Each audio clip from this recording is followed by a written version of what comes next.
오늘 우리가 함께 나눌 주제는 하나님 앞에서 의로운 자라는 주제를 가지고 함께 나누려고 합니다.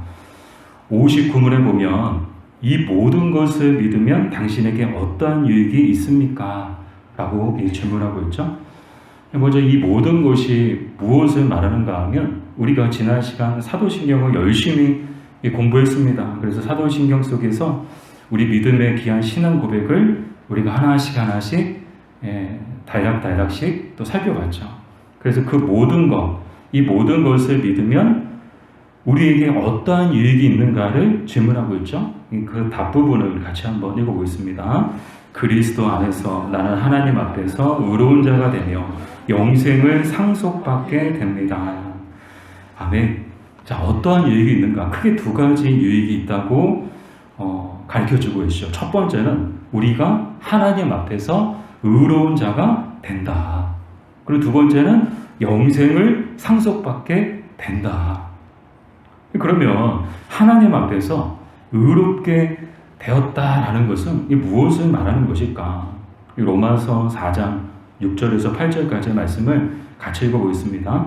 이런 것이 하나님께 의로 여기심을 받는 사람의 복에 대하여 다윗이 말한 바 불법이 사함을 받고 죄가 가리워짐을 받는 사람들은 복이 있고 주께서 그 죄를 인정하지 아니하실 사람은 복이 있도다 함과 같으니라. 아멘. 하나님 앞에서 의롭게 되는 것이 무엇을 뜻하느냐? 이 한마디로 죄를 가리워지는 우리의 죄가, 우리 모든 죄가 사함을 받고 그 죄가 가리워짐을 받게 된다. 이게 하나님 앞에서 의롭게 되는 것이다 라는 것을 우리 가르쳐주고 있죠. 사실 이제 기독교 용어가 좀 어려운 용어들이 있습니다. 신학교에 가거나 아니면 교회에서 특별히 성경 공부를 이렇게 교리 공부를 하지 않는 이상은 이 기독교의 용어들이 쉽지는 않아요. 그냥 알기는 알고 듣기는 많이 들었는데 그것을 다른 사람에게 설명하기는 참 쉽지 않습니다. 오늘 주제도 참 어렵죠. 하나님 앞에서 의로운 자, 하나님 앞에서 의롭게 되었다. 이렇게 질문했을 때 이 질문에 대해서 이거는 이런 뜻이야 라고 과연 이렇게 정말 쉽게 또 정확하게 잘 설명할 수 있는 사람들이 과연 얼마나 될까? 그냥 둘이 뭉치 그냥 이거 의롭게 되는 거는 이렇게 하는 거고 저렇게 하는 거고 맞는지 틀릴지도 모르면서 사실 이제 그런 질문을 받아도 당황스럽죠. 어떻게 설명을 해야 되지? 근데 참 친절하죠. 가르쳐주고 있어요. 하나님 앞에서 의롭게 되었다는 것은 무엇을 뜻하느냐? 한마디로 우리의 죄로부터 그 죄의 용서함을 받았다는 것을 뜻한다는 거예요. 마치 사형 선고를 받은 범죄자가 용서받고 사면된 것과 똑같은 거죠. 제가 이제 교도소에 교정 선교 때문에 가보면 정말 사형 판결을 받으신 분들이 계세요. 그분들은 이제 그 사형 선고 집행되는 날짜만 기다리시는 분들인데 제가 알기로 이제 우리나라는 거의 이제 사형 집행을 하지 않는 걸로 알고 있거든요. 사실상 이제 감옥에서 이제 언제까지 있어야 되는지는 아무도 모르죠. 근데 이 사형 선고를 받은 범죄자가 하루 아침에 용서받고 사면받고 그 교도소에서 나오게 된 것, 이게 뭐냐? 한마디로 이게 하나님 앞에서 의롭게 되었다는 것하고 똑같은 거다. 여러분 이해가 되세요? 큰 죄를 지었어요. 사형 선고까지 받았어요. 그런데 당연히 그 사람은 거기서 죽어야 돼요. 근데 그 사람이 하루아침에 사면받고 나왔다는 거예요. 말이 안 되는 일이죠. 근데 이게 바로 하나님 앞에서 우리가 의롭게 되었다라는 그 뜻이라는 거예요. 그러니까 우리도 죄가 있어요. 우리도 사형 선고 받은 사람들이에요. 근데 그 모든 죄에 대해서 사면을 받고 자유를 얻게 된 거예요. 사실 감옥은 자유가 없거든요. 똑같은 시간에 일어나야 되고요. 똑같은 시간에 자야 되고요. 차라리 군대가 낫죠. 군대는 국가를 지킨다는 보람이라도 있죠. 월급도 많이 주죠. 근데 감옥에서는 자유가 없어요. 시키는 대로 움직여야 돼요. 복지가 어디 있어요? 겨울엔 춥고 여름엔 덥고 자유가 없어요. 우리도 똑같은 처지에 있었던 사람들인데 정말 극적으로 죄 용서함을 받고 사면을 받고 자유의 몸이 된 것, 그게 바로 하나님 앞에서 의롭게 되었다의 뜻이다라는 것이죠. 그러나 우리가 분명히 기억해야 될 것은 우리가 이제 하나님 앞에서 죄 용서함을 받았지만, 자, 죄에 대해서 사면을 받았지만 그렇다고 해서 우리 안에 죄가 없어졌느냐? 그렇지 않다는 거예요. 죄는 그대로 남아있어요.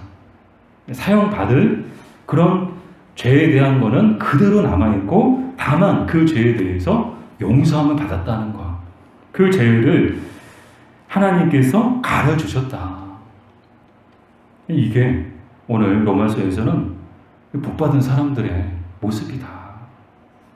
이게 최고의 복 아닐까요? 뭐 로또 당첨되고 막 아파트값 올라가고 막 땅 샀는데 땅값 올라가고 막, 그게 복일까요? 최고의 복은 정말 사형 선고 받은 죄인들이 하나님 앞에서 그 죄에 대한 용서함을 받은 것, 그래서 자유의 몸이 된 것, 이것이 정말 최고의 복이라고 믿습니다. 우리는 참 복받은 사람들이야. 그렇지 않나? 우리는 다 복받은 사람들이 이 복을 받았잖아요. 그러니까 우리가 이 하나님 앞에 나와서 이게 예배드리고 있는 거죠. 우리가 이 복을 받지 못했다면 우리는 이 시간에 바깥에서 아마 세상 사람들하고 똑같이 이 세상의 것을 즐기며 이 쾌락과 그런 방종의 삶을 우리도 똑같이 살고 있었을 거예요. 이 복받은 사람 증거가 뭐예요? 이 시간에 함께 이 예배에 참여하고 있다는 것이 우리가 이 복을 받은 사람들이라는 이 증거겠죠. 자, 두 번째 유익은 무엇이냐? 영생을 상속받게 되었는데, 이 영생을 상속받게 되었다는 것의 뜻은 무엇이냐? 디도서 3장 7절 말씀을 우리 같이 읽어보겠습니다. 우리로 그의 은혜를 힘입어 의롭다 하심을 얻어 영생의 소망을 따라 상속자가 되게 하려 하심이라. 아멘. 자, 이게 영생을 받았다, 영생을 상속받게 되었다, 이게 무엇을 뜻하는가 하면 죄로 인해서 잃어버린 생명을 다시 찾게 되었을 뿐만 아니라 영원한 생명을 유업으로 받게 되었다라는 것을 뜻하는 거예요. 우리의 삶이, 우리의 인생이 여기서 끝나는 게 아니잖아요. 우리 인생이 여기서 종착지예요? 여기가 종점이에요? 아니잖아요. 우리 육신은 죽음을 통해서 이 땅에 다시금 흙으로 돌아가겠지만 우리의 영혼은 사라지지 않거든요. 영원한 하나님의 나라로 우리의 영혼은 올라가는 줄 믿습니다. 또 그곳에서 우리는 영원한 생명을 누리게 될 줄로 믿습니다. 이 찬송가 305장을 불렀어요. 나 같은 죄인 살리신 주 은혜 너희나마 잃었던 생명 찾았고 광명을 얻었네. 근데 이 영어 제목이 뭐예요? 어메이징 그레이스잖아요. 이 어메이징 그레이스 뜻이 놀라운 은혜라는 뜻이더라고요. 이게 놀라운 은혜 아니에요? 와, 처음엔 복인 줄 알았는데 알고 보니까 이거는 그냥 내가 잘나서 받은 복이 아니라는 거야. 정말 놀라운 은혜라는 거야. 하나님께서 거저주신 하늘에서 그냥 뚝 하고 떨어진 놀라운 은혜라는 거야. 우리는 이 은혜를 얻기 위해서 아무런 노력도 하지 않았어요. 그러나 하나님께서 우리를 사랑하시기로 결심하시고 우리에게 이런 은혜를 베풀어 주신 줄 믿습니다. 그래서 우리는 이 놀라운 은혜를 생각할 때, 영생을 받고 하나님 앞에서 의롭게 되었음을 생각할 때 우리는 늘 감사하며 살아야 하는 줄 믿습니다. 감사해야 돼요. 여러분, 늘 저 여러분의 입술에서 감사가 나오기를 주님의 이름으로 축복합니다. 하나님은 감사하는 자에게 감사의 조건을 더해 주시거든요. 감사하네? 그럼 더 큰 감사를 갖다 주세요. 감사가 감사를 낳는 거예요. 근데 참 죄송합니다. 불평하면요, 불평은 불평을 낳아요. 계속 불평하게 되는 거예요. 그럼 받을 감사가 없는 거예요. 받을 은혜도 없고 받을 복도 없어요. 우리의 입술에서 이 불평과 원망과 그런 부정적인 그런 말들은 나오지 않았으면 좋겠습니다. 오직 하나님이 들으신다. 우리가 말한 대로 하나님은 일하신다. 그것을 늘 생각하면서 늘 감사하고, 도저히 감사할 수 없는 상황 가운데에도 하나님 앞에 감사할 때 하나님께서 우리의 삶을 감사로 채워주실 줄 믿습니다. 그러니까 늘 우리 입술에 감사가 있어야 되는 거예요. 또한 우리는 늘 이 놀라운 은혜에 젖어 살아야 하는 줄 믿습니다. 근데 참 그게 어려운 것 같아요. 그 말은 놀라운 은혜예요. 나 같은 죄인 살리신 주 은혜 놀라워. 근데 우리의 삶은 전혀 놀랍지 않은 것 같아요. 그렇게 크게 감사하지도 않고 그 은혜에 감격하지도 못하고 그냥 냉랭하게 그냥 입술로만 그냥 어메이징 그레이스 막 부르고 그러는 것 같아요. 이게 얼마나 큰 은혜인가. 우리 안에서 다시금 이 은혜가 정말 파도처럼 밀려왔으면 좋겠습니다. 막 어둠의 영이 막 우리 안에 막 밀려오는 게 아니고 이 어메이징 그레이스의 은혜가 막 우리 안에 파도처럼 밀려와서 막 우리의 모든 것을 다 덮어버렸으면 좋겠습니다. 이런 은혜가 저 여러분에게 또 우리 작은 목자교회에 임하기를 주님의 이름으로 축복합니다. 제 욕심은 하나님 앞에서 어떻게 의로워질 수 있습니까? 답이 좀 길죠. 우리 천천히 또 생각하면서 읽도록 하겠습니다.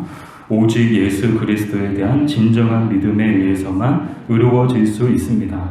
비록 내 양심이 나를 고소할지라도 내가 하나님의 모든 계명을 심각하게 어겼으며 그것 중 어느 것도 지키지 못하였으며 아직도 모든 죄악에 기울어져 있으며 나의 어떠한 공로가 없음에도 불구하고 순전히 하나님의 은혜로 말미암아 하나님께서는 마치 내가 전혀 어떤 죄도 짓지 않은 것처럼 마치 내가 모든 것을 순종한 것처럼 그리스도께서 나를 위하여 순종하신 것을 인하여 내게 그리스도의 완전한 속죄와 의로움과 거룩을 나의 것으로 인정해 주셨습니다.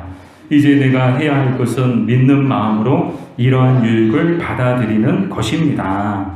아멘. 답이 굉장히 길어요. 여러분 이해되셨어요? 하나님 앞에서 어떻게 의로워질 수 있는가? 근데 사실 답은 간단해요. 첫 번째 줄에 나왔어요. 무엇에 의해서만 의로워질 수 있다고요?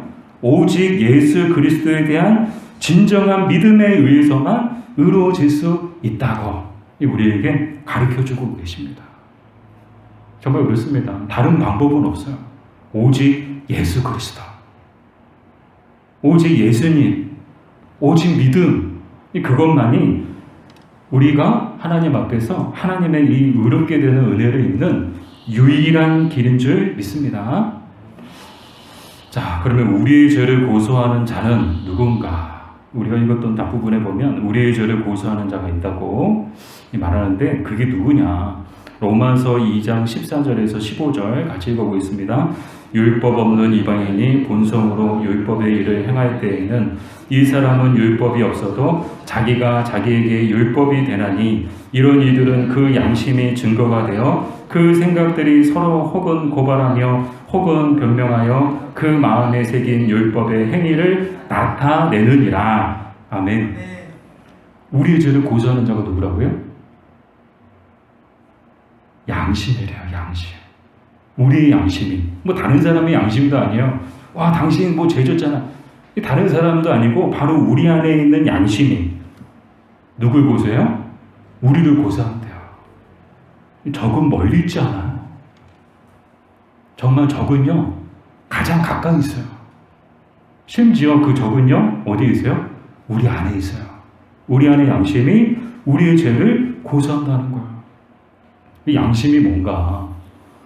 사전으로 살펴보니까 옳고 그름과 선과 악의 판단을 내리는 도덕적 의식이 양심이래요. 사실 이제 이 양심은 하나님께서 우리 모두에게 주신 거예요. 모든 사람에게. 그래서 율법 이전의 사람들은 무엇을 가지고 하나님 앞에 판단을 갖느냐? 양심을 가지고 판단을 갖죠. 그러나 율법이 주어진 이후에는 무엇을 가지고 하나님 앞에 판단을 받느냐? 율법을 가지고 판단을 받는 거야. 그래서 이제 율법을 지켰느냐, 지키지 않았느냐. 전에는 양심이었지만 율법이 주신 이후에는 그 율법에 따라서 심판을 받고, 그리고 예수님이 오신 이후에는 바로 이 예수님으로 인해서 심판을 받게 된다. 그러니까 오늘 이 시대에는 무엇으로 우리가 하나님 앞에 심판을 받을까요? 예수님. 예수님을 믿는 믿음이 있느냐 없느냐, 예수님을 믿는 믿음을 가지고 살았느냐 살지 않았느냐, 그것을 가지고 우리 하나님 앞에서 판단을 받게 되죠. 늘 우리는 그래서 두렵고 떨림으로 살아야 하는 줄 믿습니다. 아무리 사람들이 저분은 믿음도 참 좋고 봉사도 참 잘하고 전도도 참 잘하고 기도도 참 열심히 하고 예배도 잘 드리고, 나중에 판단받는 거는 하나님 앞에서 판단받는 거지 사람들에게 판단받는 게 아니거든요. 사람들이 막 좋다 잘한다, 여러분 조심하세요. 판단은 하나님이 하시는 거예요. 하나님 앞에서 우리는 판단을 받는 것이 다른 사람 판단 가지고 하나님 저분은요 정말 열심히 하시고요, 그거 중요하지 않아요. 하나님은 하나님이 판단하세요. 그래서 우리는 다 그 하나님의 심판대 앞에 서게 될 거예요. 잘한 사람은 잘했다고 칭찬을 받을 거예요. 그러나 못했으면 책망을 받게 될 것입니다. 그래서 그거를 이제 부끄러운 구원이라고 하죠. 구원은 다 받는데 영광스러운 구원을 받느냐, 부끄러운 구원을 받느냐. 여러분, 늘 하나님 앞에서 우리의 모습을 살폈으면 좋겠습니다. 내가 하나님 앞에 바르게 서 있는가? 바르게 신앙생활하고 있는가? 예수님을 잘 믿고 있는가? 예수님의 가르침대로 살고 있는가? 왜요? 마지막에 판단받는 건 예수님을 믿는 그 믿음으로 판단을 받기 때문에 우리 삶의 기준은 늘 예수님이어야 하는 줄 믿습니다. 늘 삶의 방향을, 나침표가 그 나침반이 늘 북쪽을 가리키는 것처럼 늘 우리의 삶의 방향도 예수님을 가리켜야 되는 거예요. 예수님이라면 어떻게 하셨을까? 예수님이라면 어떻게 말씀하셨을까? 예수님이라면 어떻게 행동하셨을까? 예수님이라면 어디로 가셨을까? 예수님이라면 이럴 때 어떻게 하셨을까? 그래서 늘 우리의 삶의 방향이 예수님을 향하기를 주님의 이름으로 축복합니다. 자, 이게 양심이 고소를 해요. 야, 너 죄 짓지 않았냐? 너 악한 마음, 더러운 마음 품지 않았느냐? 너 속에 정말 짐승 같은 마음을 갖고 있지 않았느냐? 사악한 마음을 품고 있지 않았느냐? 너 겉으로 사람들한테 웃으면서 속으로는 막 칼 갈고 막 욕하고 비난하고 비방하고 저주하고 그러지 않았느냐? 누가 더 잘 알아요? 사람들은 몰라요. 근데 속에 있는 양심이 그거 다 알아가지고, 야, 너 몇 년 몇 시에 너 속으로도 그렇게 생각했잖아. 막 겉으로서 막 웃으면서 막 그러면서 속으로는 너 내가 다 알고 있어. 너 거짓말하면 안 돼. 이렇게 계속 고소를 하죠. 이 양심의 고소로부터 자유로운 사람들은 없는데, 그럼에도 불구하고 우리가 고소를 당해도 심판이나 정죄에 이르지 않는 이유는 무엇인가? 로마서 5장 19절 같이 읽어보겠습니다. 한 사람이 순종하지 아니함으로 많은 사람이 죄인된 것 같이 한 사람이 순종하심으로 많은 사람이 의인이 되리라. 아멘. 이 처음에 나오는 한 사람은 아담을 가리키죠. 아담이 불순종했어요. 왜요? 하나님 먹지 말라고 했거든요. 그럼 먹지 말았어야죠. 근데 뒤에 나오는 한 사람은 누구냐? 예수님을 가리키시죠. 두 번째 아담이라고도 말하죠. 예수님이 순종하심으로 많은 사람이 의인이 되리라. 즉 예수님의 순종하심을 통해서 또 예수님의 그 십자가의 구속의 은혜를 통해서 우리는 죄 용서함을 받았다는 거예요. 그래서 더 이상 아무리 양심이 고소를 해도 막 수없이 수많은 고소를 해도 심판이나 정죄에는 이르지 않게 되었다. 이거 얼마나 감사해요. 이전까지의 죄만 용서받았을까요? 아니요. 이후로도 우리가 죽는 우리의 숨이, 호흡이 멈추는 그날까지 우리가 짓는 모든 죄들이 다 그리스도에 의해서 용서함을 받고 그래서 그 모든 죄들에 대해서도 우리는 하나님의 심판과 정죄에 이르지 않게 된다는 것을 우리는 기억해야 합니다. 근데 이걸 생각하니까 와, 참 이것도 어메이징 그레이스다. 이거 얼마나 어메이징 그레이스가 두 번 나오더라고요. 처음에는요 막 의롭게 되었다, 영생을 상속받게 되었다. 와, 어메이징 그레이스네. 근데 또 한 번 어메이징 그레이스야. 우리가 살면서 짓게 되는 그런 모든 죄, 또 그걸 계속 당하는 고소, 그럼에도 불구하고 심판이나 정죄에 이르지 않는다. 이게 어메이징 그레이스죠. 어메이징 그레이스.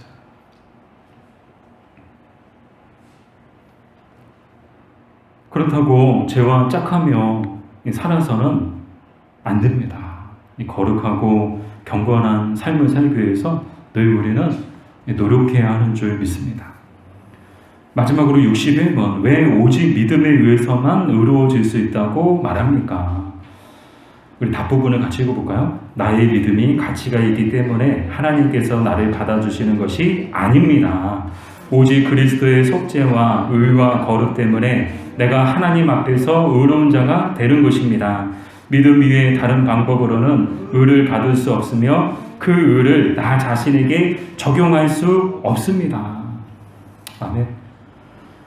왜 오직 믿음에 의해서만 의로워질 수 있느냐? 딱 가르쳐주죠. 다른 방법은 없다는 거야. 죄인이 의롭게 되는 길은 하나님이 정해주셨습니다. 오직 하나, 오직 예수 그리스도를 믿음으로 인해서 의로워질 수 있다. 이것은 하나님이 정하신 거야. 그래서 다른 방법은 없고 오직 예수 그리스도를 믿음으로 인해서 우리가 의롭게 된다. 이것이 이제 오늘 우리가 나눈 내용이고요. 마지막으로 정리하면서 이 부분을 보는데 진정한 믿음과 거짓 믿음에 대해서 또 이야기가 나오더라고요. 그래서 이 진정한 믿음이란 뭐냐? 이 빌립보서 3장 8절 9절 우리 같이 읽어보겠습니다.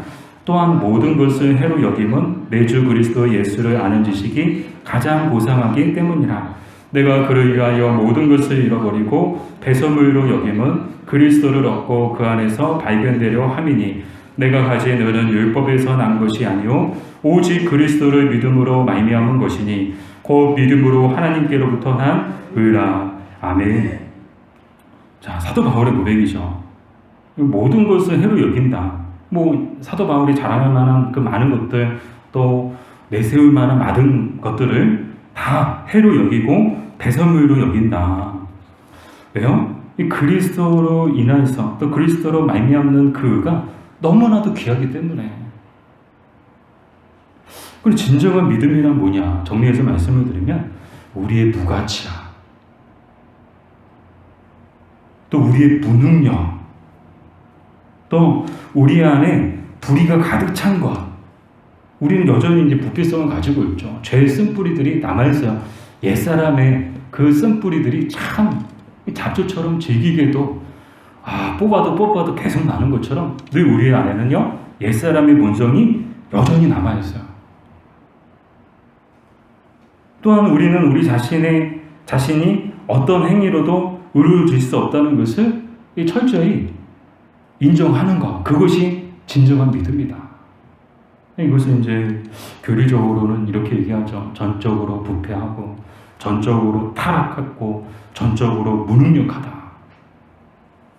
그러니까 답이 없다는 거예요. 답이 없다는 거예요. 우리는 답이 없는 존재들이요. 예수님 만나기 전에, 예수님 믿기 전에 우리의 존재는요 답이 없는 존재예요. 소망도 없고 희망도 없고 그냥 끝난 존재예요. 그냥 버려진 인생인 거죠. 근데 이걸 깨닫는 게 진정한 믿음이라.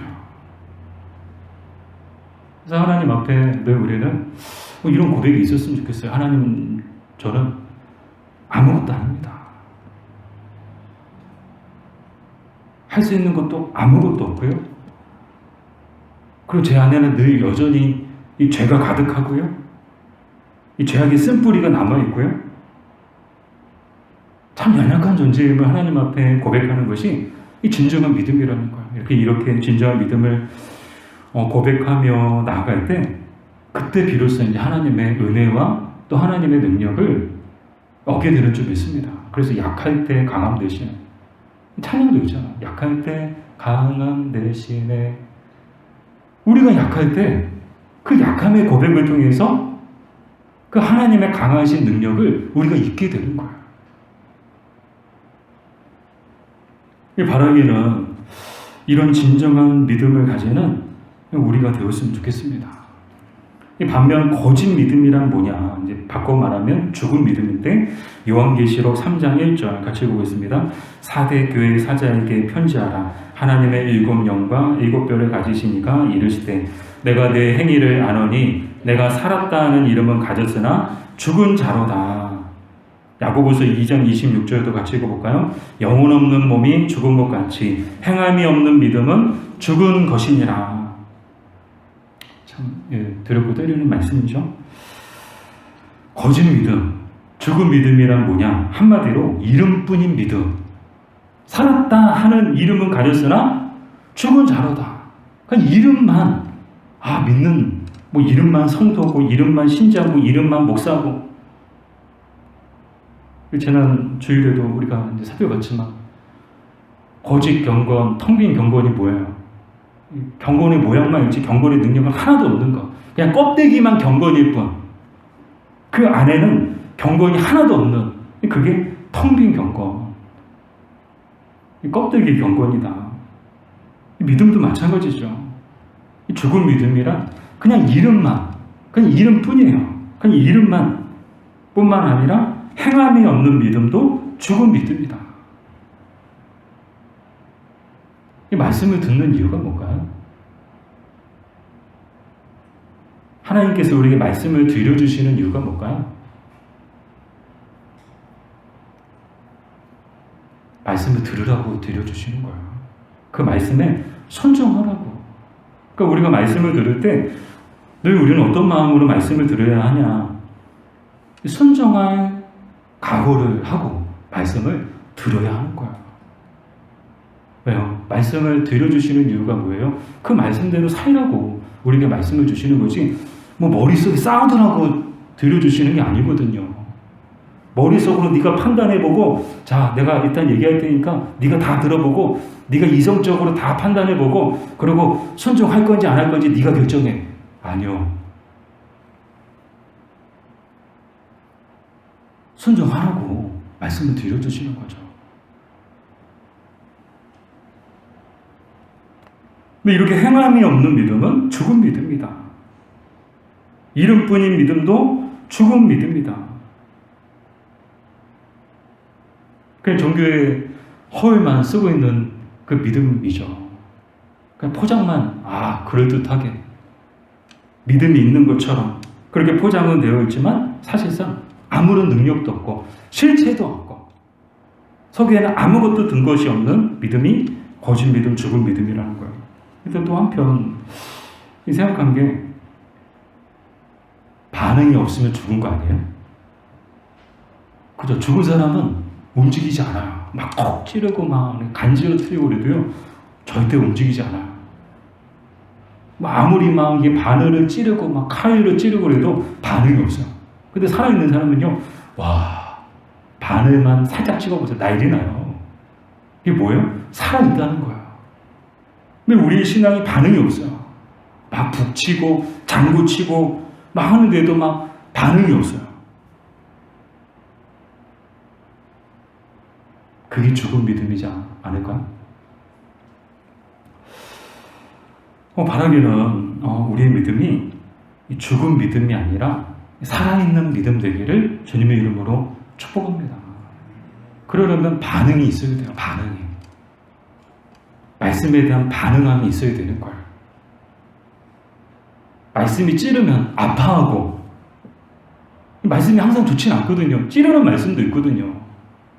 막 우리를 막 후벼 파는 아픈 곳을 막 더 긁는 그런 말씀들이 때로는 막 우리 귀에 들릴 때도 있어요. 그때는 아파해야 되는 거예요.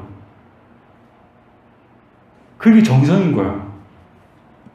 근데 막 우리의 마음을 막 만지시고 치료하실 때는 와, 또 막 우리 몸이 살아나는 것 같고, 막 감사하고, 그래서 막 찬양이 막 절로 나오고. 이게 뭐예요? 이게 살아있다는 증거죠.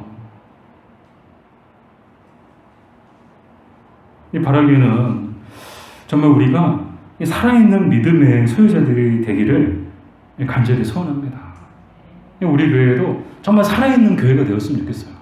이 죽은 교회가 아니고 살아있네, 살아있어, 살아있는 교회.